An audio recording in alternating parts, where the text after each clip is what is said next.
So a couple of questions. And one to start off with, just as been listening to all the conversation, you know, is there, whenever you have more choice, you know, raises questions about, okay, so what about people on low incomes? What about people on fixed incomes?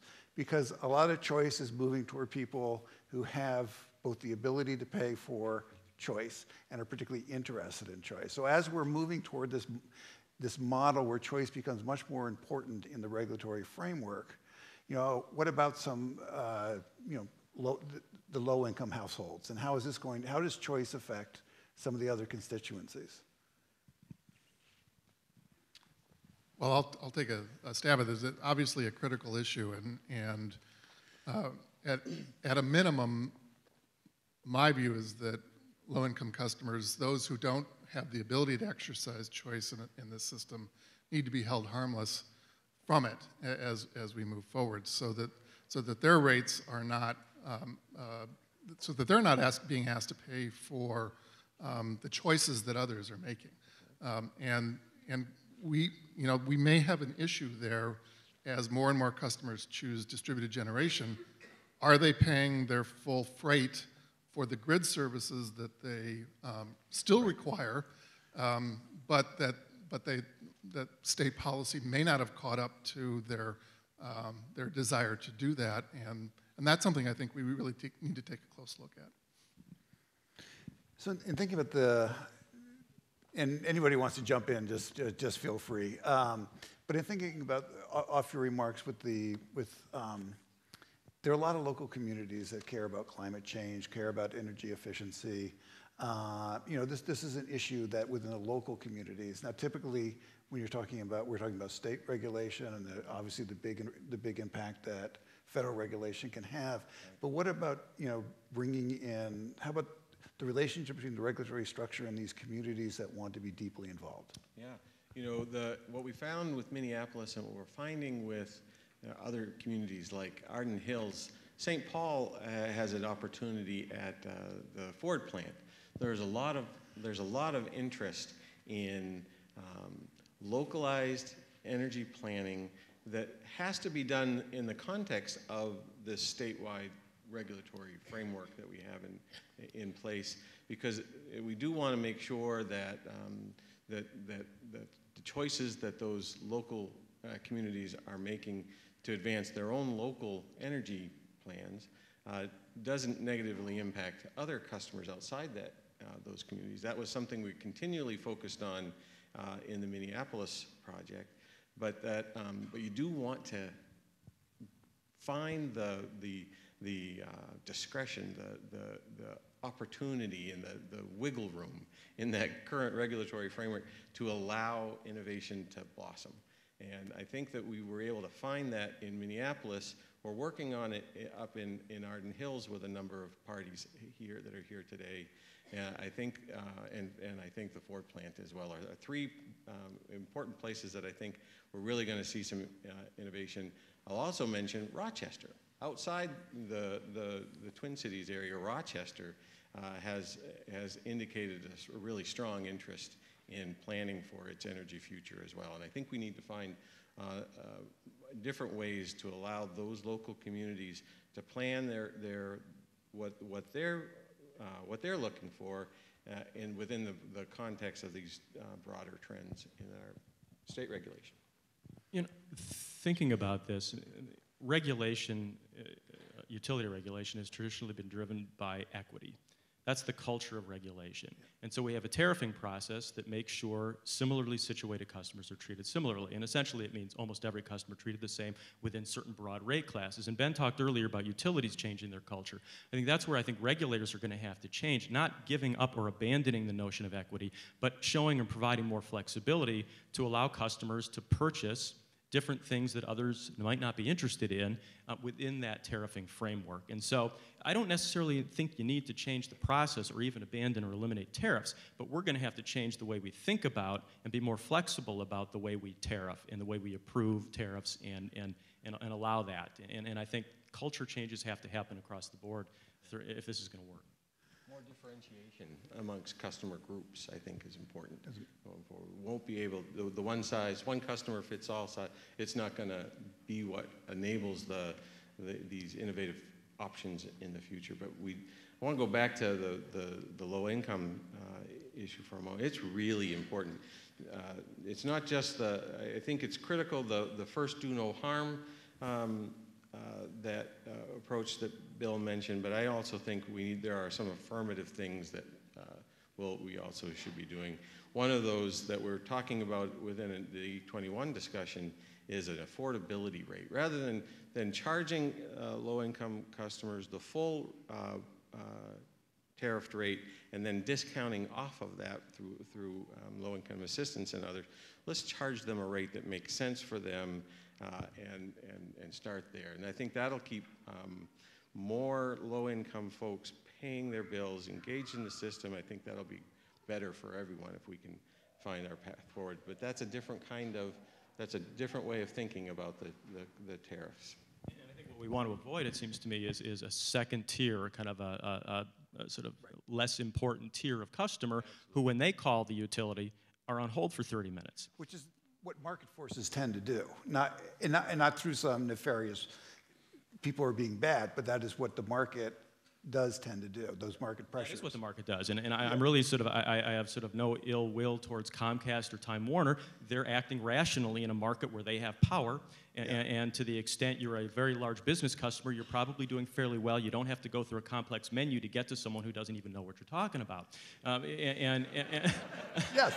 And I think we really want to be careful about potentially stumbling into the same sort of thing on the energy side, where the consequences are far more serious. Much more serious. So, besides the fact that I'm jealous that you drive a Tesla, but that I'll go with that. But do you see this whole discussion that we're talking about, this regulatory structure and more consumer-centric and being more flexible?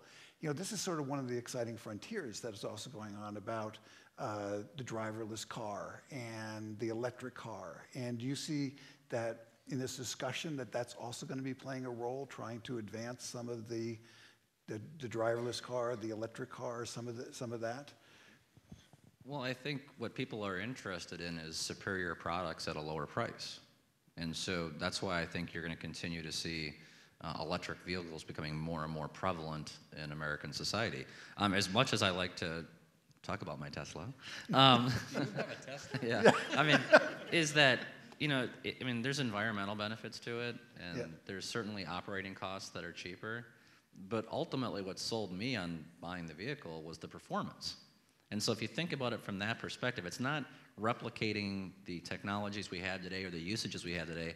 It's that when a new product comes out, it's price competitive, but it's giving you more value. It's giving you more services and more differentiation. And that's why I think you're going to see that take place. And so in the area of electric vehicles, you have that. But also, it's helping incentivize private investment in energy storage, which really is, the big issue that's coming for renewables, if it's not there yet, it really is no longer price in most situations. You can get utility scale solar for $75 a megawatt hour. We see power purchase agreements for wind at $25, $30 a megawatt hour. The price is not the problem. The problem is the intermittency. And so that is really the big issue with those things. And so there's going to be a wall we reach where until we have a breakthrough in energy storage, there's going to be some limitations. But I'm confident that if you look over the last over 100 years, the evolution of energy policy or technology has been that things get cheaper and they get cleaner. And right now, billions of dollars worldwide is going into energy storage. I think automobiles are part of that. And helping to drive that, yeah. Absolutely. And so I don't understand how anyone can be pessimistic about energy policy right now. I turn on MSNBC and Fox News, and they're just looking, the outrage, machine that puts everyone in a perpetual state of anger. And I can't be anything but happy about where energy's going right now, man. And if that's not good enough for you, Russia gets screwed. It's just totally awesome. It's cleaner, it's cheaper, and bad people have less power. Yay! That's good. So, that raises, you were saying, what are we trying to accomplish?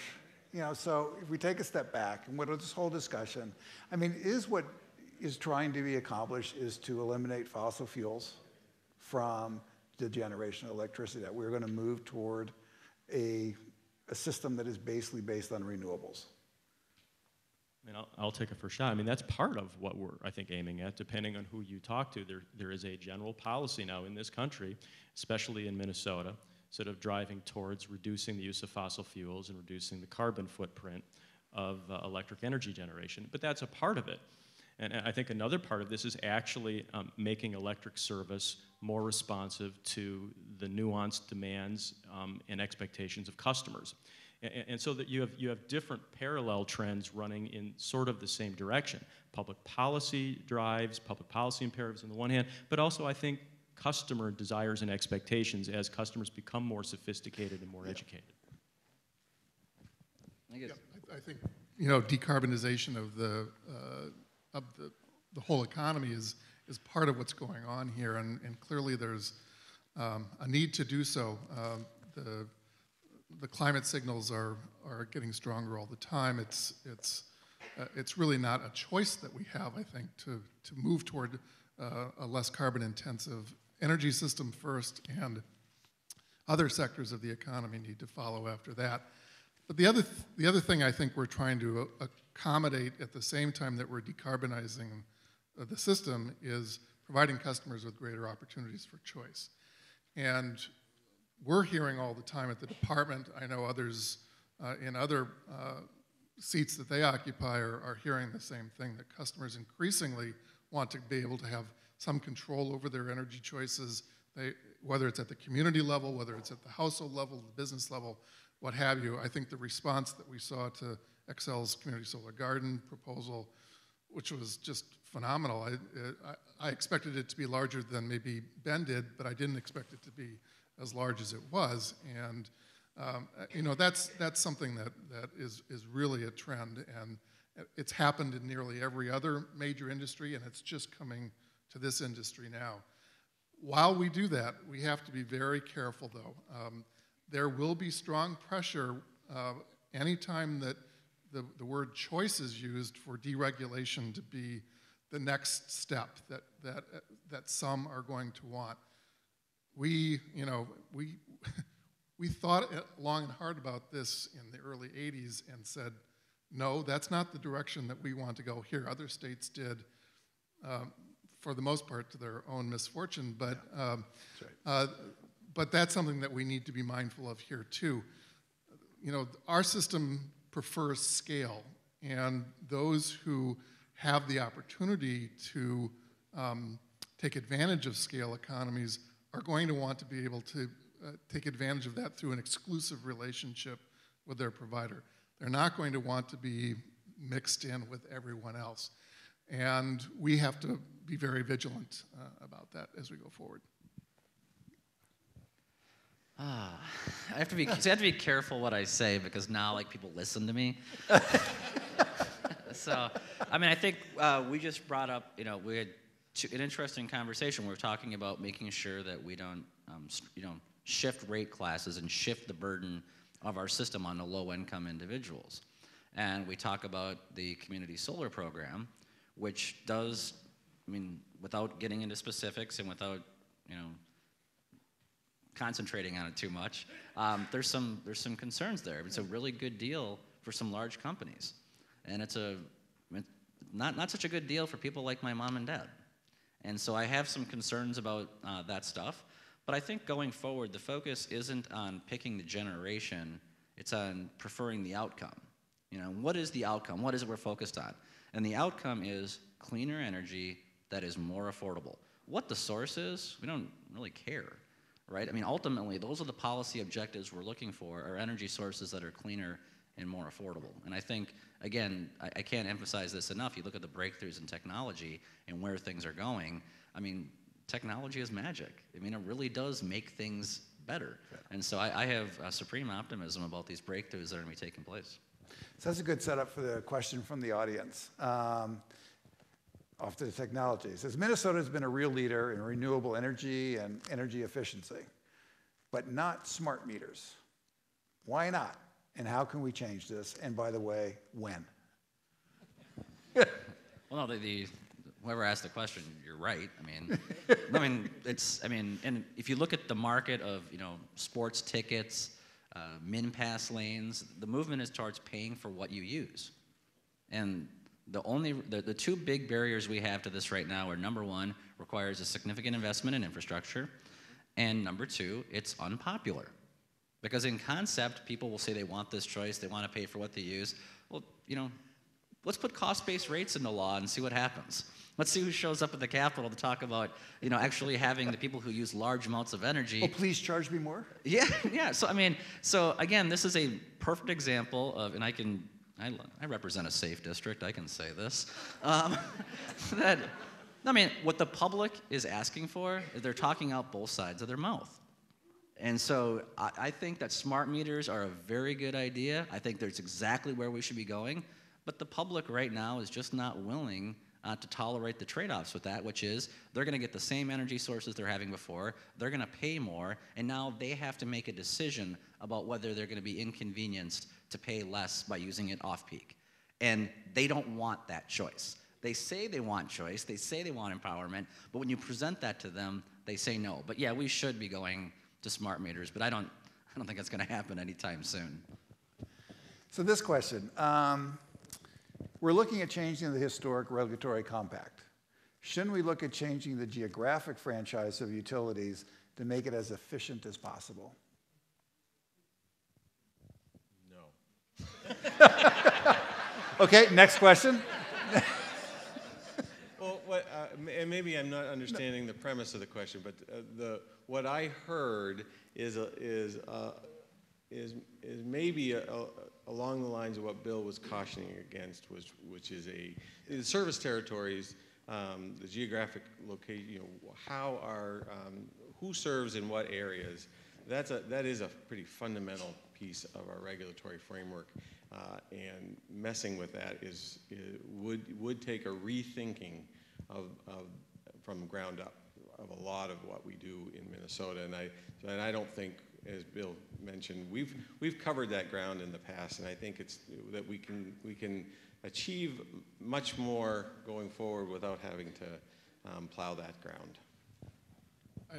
I'll just add that I know, to the extent our municipal and cooperative utilities are in the room, they've actually fought with each other for years over service territory boundaries, and there's been, no end of litigation over that.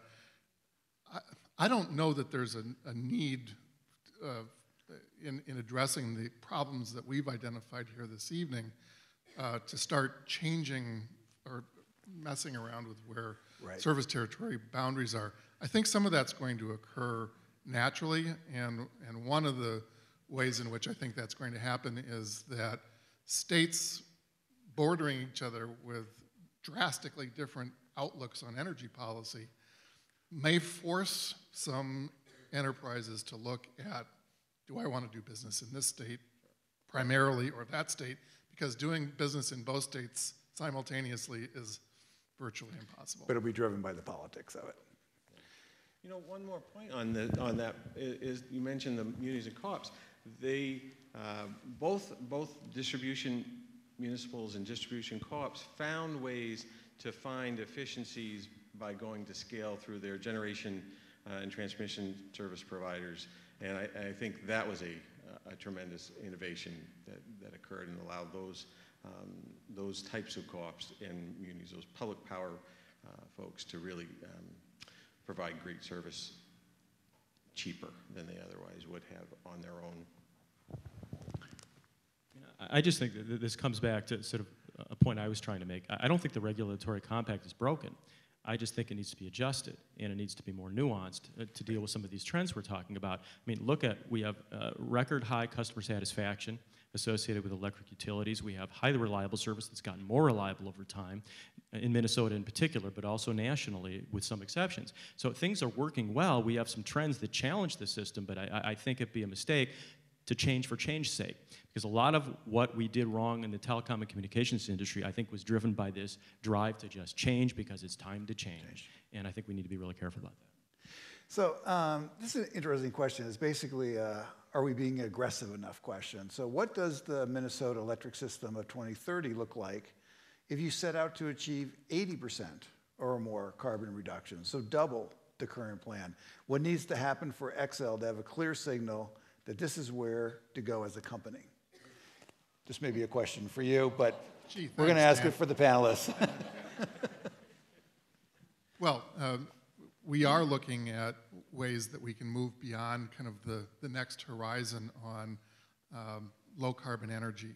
And we've studied at the legislature's request moving to 40% and then higher penetrations of renewables thereafter. We are also working closely with the Legislative Energy Commission to study an energy future which is essentially completely reliant on renewable energy or mostly so. So that kind of thinking is already occurring.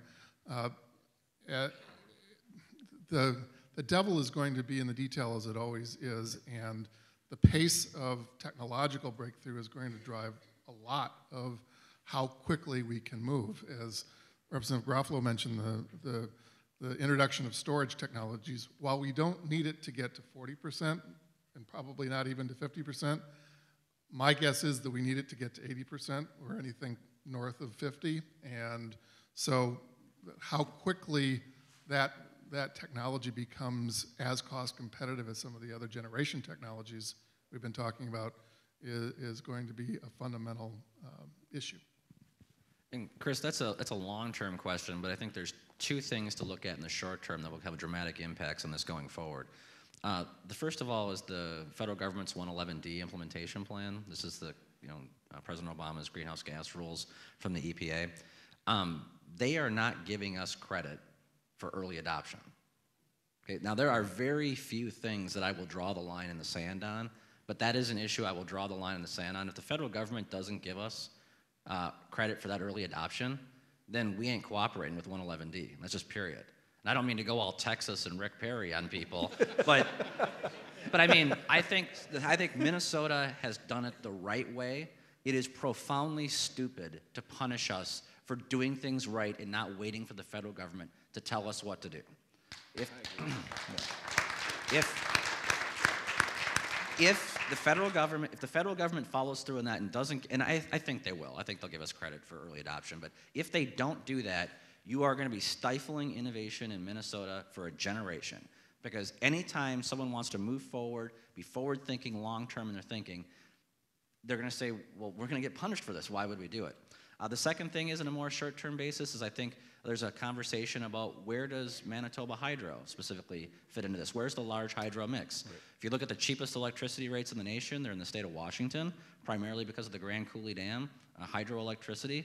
I think that's a conversation we'll be having about what role does that play in our portfolio. Currently in Minnesota, large hydro is not a renewable energy. I'm not really sure that's the smartest thing in the world, but there are trade-offs with that policy as with any other energy source. So I think those are two things in the short term that are going to have profound impacts on Minnesota's energy policy in the decades ahead. I'm going to echo not the profoundly stupid comment, because I think that stands on its own. But the Manitoba Hydro, especially if we're on the scale of the question, was an 80% reduction by 2030. Where are we going to find that amount of capacity and energy in any time frame that's helpful? And so I think we need to make sure both that we give. I'm a big supporter of Manitoba Hydro. I want to make sure that we have that those resources are continuing to be built and we get the benefits of those. But I want a nuance to Pat's comment. I want to make sure in our policies that we do capture as much local benefit as we can to the state. And we do have, there's benefit associated with developing Canadian hydro to some extent. There's more benefit to developing Minnesota resources, our wind and our solar here, and it does take a balance, I think, going forward. And so think about, regulatory flexibility and promoting policies. I mean, and sort of one of the risks that seems to be out there, and a risk may happen or may not happen, is definition of risk. But there was a lot of really smart private equity money made a huge bet that natural gas prices were going to go up. And it was a big oops. And they lost a lot of money and declaring bankruptcy and everything. So in terms of how would this sort of discussion change if natural gas prices do start going up as opposed to where they've gone? I mean, that seems to me the market disruption that's out there that may or may not happen. I mean, as we know, markets do bizarre things. Yeah, I mean, the world moves fast. I mean, Yeah. look back at 2006. I mean, our nation had its back against the wall, right? There were billions of dollars being put into liquefied natural gas importation facilities. Yes. And these people were saying, well, I mean, come on. This is a moneymaker. I mean, when are we not going to be importing natural gas? Come on. And then technology just comes along and takes the world and shakes it upside down. So the facts for what we were making energy policy decisions on in 2005 are dramatically different than 2015. And I don't know what's going to happen the next 10 years, but I can guarantee you policymakers in 10 years will say the exact same thing about 2015 and 2025. Now, is there going to be a breakthrough in cold fusion? I don't know. If I did, I wouldn't be in the Minnesota House of Representatives. I'd be an investor. But I mean, these breakthroughs in technology, I know this. I know the energy 10 years from now will be cheaper, it'll be cleaner, it'll be more productive, and people will like it. Gas prices really only have one direction to go at this point, and that's back up again. And trying to predict that trend over time, a lot smarter people than me have gotten it wrong and will continue to do so. I like Ben's earlier point about this is that it's really a portfolio balance. Diversification. It's a diversification question. We put a lot of eggs early in the development of the electric system in the coal bucket, and we're trying slowly now to back our way out of that to a more balanced portfolio. I think we're making good strides in that direction. We can't make the same mistake with gas, or we'll regret that in the same ways. Yeah. So. And just one more point on that. I mean, and I think it's diversification is the answer to that risk because we can't predict. We don't know. And at some point we might reach a fork in the road as we discuss how we're going to change things. And one fork of the road is, are we going to do what 19 other states and the District of Columbia have done, and that is separate generation from distribution. And one concern with that is when you leave your choice of generation to the competitive market, it's really going to take a far shorter term horizon, and it's generally going to favor the cheaper commodity price sort of on a fairly sort of short horizon. And that doesn't plan for or lead to the sort of diversity that gives you that long-term risk protection against the sorts of things like gas prices going up that we can't predict. We look forward to continuing this in the next 35 years. We look forward to a diversity of voices joining this conversation. There's some important things to tackle. So provide us with your feedback. We'd love it. Thank you so much.